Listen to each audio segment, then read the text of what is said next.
De ese tiempo para acá, alcalde, Trujillo ha tenido una enorme diferencia en cuanto a inversión, porque sabemos que Trujillo es bastante turístico. En aquellos años, ¿cómo era Trujillo?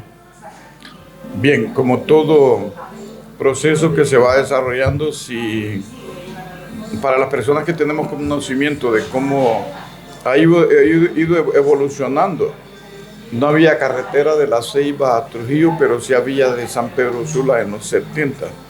Sí había carretera de San Pedro Sula a La Ceiba. No había comunicación entre Olancho y Trujillo, y eso es reciente, en los últimos, ¿qué le digo? Los últimos 15, 20 años, calle pavimentada en los últimos 15 años. La calle de tierra, como en la mayoría del país que han estado, en los últimos 30 años ya había una calle transitable desde Olancho a Trujillo. Y de La Ceiba en los 70, temprano en los 70, al inicio de los 70 no había. Solo existía la línea del férrea, el tren de las compañías bananeras, que comunicaba a Colón con Atlántida. Situación que ya desapareció, que lamentablemente desapareció esto del tren que circulaba por todas estas zonas, todos estos campos bananeros. Históricamente en los 40, pensemos en 1930, 40, 50, existía el tren por todo Colón.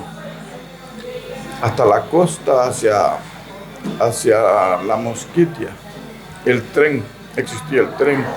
Por supuesto, hacia La Ceiba y al puerto más importante que era Puerto Cortés. La Ceiba, Tela, Puerto Cortés. Pero desafortunadamente las empresas transnacionales iban desapareciendo, iban perdiendo espacios o cambiando las operaciones, a tal grado que la sede de la Estándar, que al inicio del siglo XX, la sede era en La Ceiba, Progreso, y era la chiquita Brent, algo así. Y entra la Estándar con el tiempo y ahora la sede es en Costa Rica, ya no es en Honduras, y todos esos procesos van cambiando, y debido a eso desaparece el ferrocarril, que en un momento se llamó el Ferrocarril Nacional, pero no pertenecía. No era nacional. Al gobierno, porque prácticamente solo era lo que quedó de esas compañías y traspasan al gobierno, pero sin funcionar. Claro. Alcalde, ¿qué estudió Héctor Mendoza en su niñez, en su adolescencia? Bueno, como todo niño de esas aldeas, vamos a las escuelas rurales. Posteriormente, los que tenemos la suerte que nuestros papás se esfuerzan o nos ayudan para que podamos estudiar un poco más, nos mandaban a Trujillo, que era la cabecera municipal. Un poco más de esfuerzo y después a La Ceiba.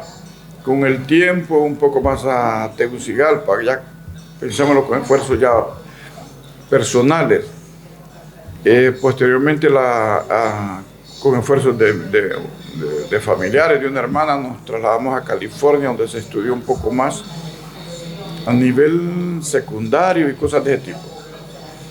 Después regresamos a Honduras y ahí es donde yo completo la universidad y parte del resto de la educación superior. ¿En ese momento soñaba usted con el tema político? ¿Le gustaba, le llamaba la atención? Creo que no, pero sí hemos sido muy conscientes de la situación del país, de la gran deuda que los gobiernos han tenido o lo que nosotros hemos padecido como ciudadanos, como población, las carencias en educación, las carencias en salud, y como ciudadanos que vamos a medida asumiendo conciencia o responsabilidad, vamos pensando las cosas que ya como ciudadanos deberíamos de asumir. En el punto de que decimos, si yo tengo que estudiar, si yo tengo que trabajar, ¿qué aporte de mi responsabilidad como ciudadano debería aportarle a mi ciudadanía o devolver en la medida que podemos, ¿no? De qué manera ayudar al prójimo y cómo hacerlo, con qué lo voy a hacer? Y yo creo que todos esos análisis vamos haciendo como personas, y eso nos lleva a asumir responsabilidades sociales, a apoyar de diferentes aspectos. Por el caso de nosotros estuvimos apoyando grupos médicos que venían de diferentes partes de Estados Unidos y lo hicimos por mucho tiempo. Entonces eso nos como que enfoca el nivel de conciencia se incrementa a decir, si estamos haciendo un poco, como que deberíamos de hacer un poco más. Sí, al final, alcalde, ¿en qué momento usted le nace esa idea, ese sueño por incursionar en política?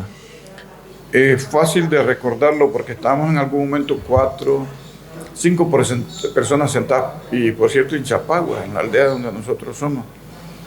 Y hablando de eso, y lo que normalmente hacemos es responsabilizar a los demás de lo que no se hace. Y bien fácilmente se dice, estos políticos hacen, no hacen, y son los responsables de todo lo que debe hacerse y no cumplen. Pero nosotros estamos, individualmente estamos desde un escenario solo culpando y responsabilizando a otros, pero realmente no estamos asumiendo. Entonces lo analizamos y decimos, bueno, pero si nosotros estamos hablando de esto, deberíamos participar. Algunos de nosotros, todos dijimos no, ninguno dijo que. Pero al final como que seguimos hablando y como que se direccionaba más hacia mí.